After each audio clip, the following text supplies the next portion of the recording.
Thanks for joining me today on a walk in the carpenter shop. There was a man who was out of work, he was out of money, and he was out of want-ads. And so desperately, he applied for employment at the county zoo. The zookeeper told him that he really didn't have any work, but he could make a few extra dollars by taking the place of the gorilla who had died at the zoo the day before. Ordinarily, the guy wouldn't have done it. But he really needed the money, so he accepted the job, put on the gorilla suit, and made his way to the gorilla cage. He discovered when he got doing it, it wasn't really that bad of work. All he had to do was eat bananas and swing from a rope. Didn't take many days, and he began to think to himself, I like this job. I could do this job for a while. Then, the unthinkable happened. One day, as he was swinging on the rope, it broke, and it launched him over the fence into the lion cage. Now he yelled for help as the lion slowly moved toward him. And as the closer the lion got, the louder he yelled. And finally, the lion got right in his face, nudged him and said, "Buddy, will you please shut up before we're both out of a job?" If you didn't understand the story, you'll figure it out later. But at the end of the day, the question I want to ask you is simply this: are you wearing a gorilla suit?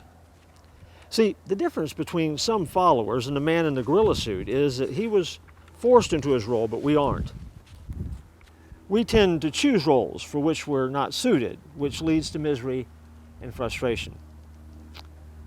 Have you ever thought about the times that we've tried to be something that we're not?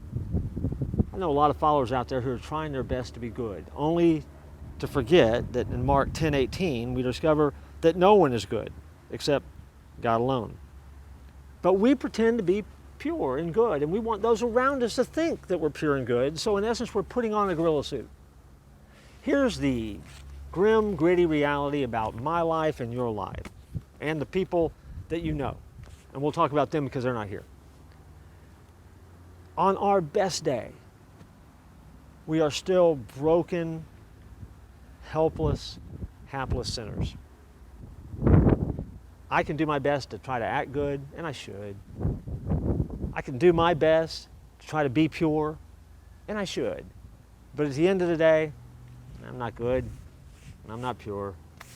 Because the one thing that I'm really good at is the thing that I've been good at since I showed up on this planet, same thing you're good at. We're sinners. And yet it is the grace of God that makes us good. And so we're so worried about fooling other people and making them think that we're something we're not. Why don't we get serious about being what we are? Sinners, saved by grace, trying to get a little bit better each and every day. Or, we've said it this way, beggars who needed bread, who discovered the bread of life, who gave us the keys to the bakery. Now, it doesn't mean that you go out there and just need to flaunt your badness and flaunt your ugliness in front of the whole world. That's not what I'm saying. But I am saying is take off the mask and be honest about who you are in your journey of faith, because He loves you no matter who you are, no matter where you are. And that was one of the things that attracted people to Jesus the most. What did the Bible say about Him? He was friend of sinners. He's not only my friend, but He's my Savior. And I hope He's yours as well. It's an important lesson to remember.